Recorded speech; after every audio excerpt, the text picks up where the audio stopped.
welcome to the Truly Amazing Women TV show. I'm Hope Katz-Gibbs, the creator and your host. We are here today with the amazing Kristina Bouweiri, owner of Reston Limousine. Kristina and I met in 2003 at a women's networking event, and in the 15 years since, I have never ceased to be amazed by the success and brilliance and creativity of this woman. She's hardworking, she's down to earth, and I'm honored to have you here. Thank you. I'm so honored to be here. Thank you. So now let's launch into our 10 questions for Kristina. All right, tell us what you love about this business. So I love so many things about the business. I love it because it's exciting, it's fun, it's challenging, it's complicated, and every day is different. But I love what I do. I can't imagine doing anything else. So you joined Reston Limousine in 1990, and you saw that the wedding market was a fantastic opportunity. Go back there and take us through the years. Okay, so I was selling advertising, and I sold an ad to the owner of Reston Limousine. And after I closed that deal, he invited me out to dinner. We started dating, and soon he said, "Quit your job and come work for me." So I went to work there, and I noticed it was a very small corporate company. And I said, "Why don't we do weddings?" And he said he didn't like dealing with brides. And I said I would deal with brides. And within a year, we were doing 50 weddings a weekend. So that was the first market that I diversified the company into. And then what happened? So very soon after that, this guy just knocked on our door and said he wanted to know if we wanted to bid on a government contract. And so we did win that contract. And for the next 5 years, I won every government contract in the city. Wow, that's phenomenal. And when we met, you decided you wanted to differentiate, just franchise out a little bit more, and so you started the wine tours. How's that been going? Well, back in those days, you'll remember that we would go to a winery, there'd be nobody there. Right. And it took years to really launch that concept. Today, the wineries are so busy, at least half of them do not want us to bring more people. Yeah. And I never dreamt in a million years that would be the result of all the hard work we did 15 years ago. It's really grown beyond my wildest dreams. And Virginia wines have gotten better, I think, in the Yes, they years, have. because they were like, I remember bringing my husband a bottle of it. He's like, "You brought me Virginia wine." But now it's fantastic. Really good, Yeah. award-winning, and a great experience. So cool that you were part of that evolution. So what part of your career has tested you the most? I think what tested me the most was really the 9/11 experience. So just to go back and give you more of the history, I ended up marrying William, the founder of Reston Limousine, and we had 4 children. And after working together in the business for 10 years, we decided he would actually stay home with the kids and I would run the business.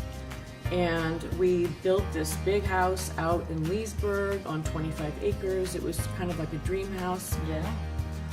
So we moved into that home on February 14th, 2001. And I remember in August of that year thinking that I had achieved all of my life's biggest wishes. I had this beautiful home, a wonderful family, 4 kids, and a business that I loved. And ironically, 1 month later, 9/11 happened. Wow. And revenues were free-falling. Businesses stopped using us. The airports were closed. Our vehicles sat. And we then experienced 5 years of no profits. And all I could think about was, if we go out of business, it's going to be blamed on me. Because I was running the business and he was home with the kids. And so that out of just fear of failure and saving my family and my home and my business, that kept me going. And somehow I dug myself out of that hole and became profitable again in 2006. Everything that you've accomplished now, what advice would you give your 25-year-old self? So my advice to a 25-year-old me would be to just stay focused on working hard, having a great work ethic, and doing everything with integrity, and that as long as you do those 2 things, everything will work itself out.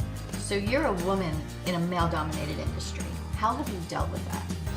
So the thing I don't like about being a woman in a male-dominated industry is that when I go shopping for new equipment, a bus or a car, the salesmen don't take me seriously, don't think I'm the decision maker. And they'll look at the male that I'm with and talk to them, and that I find so annoying. Another incident would be I was invited to be a judge on a business plan competition for George Washington University.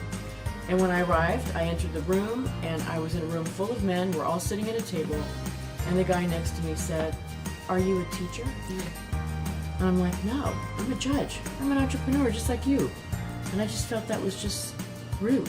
And they just assumed. Those are the only things that I've really experienced that were annoying. Yeah.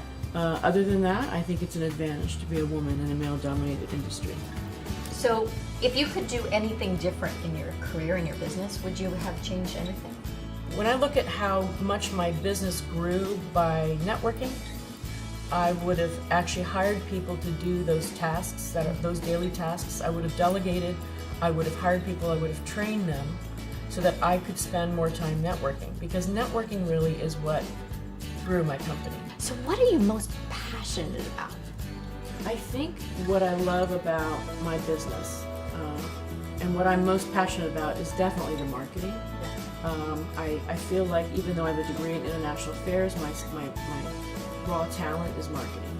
I love the excitement of coming up with a great idea and then executing on it. That definitely is something I'm passionate about. So what's your biggest leadership lesson at this point in your career? So my leadership lesson would be to always have integrity, lead by example, don't ask other people to do something you wouldn't do, understand your strengths, your skills, and your weaknesses, and then hire people that have what you're weak at, and build a team. You know, one person cannot grow a business. You need a team of people you can trust, and so making good decisions when you're hiring people, paying them well, treating them well, and building that perfect dream team, that's the best advice. So what's your favorite quote? What do you want people to know about you?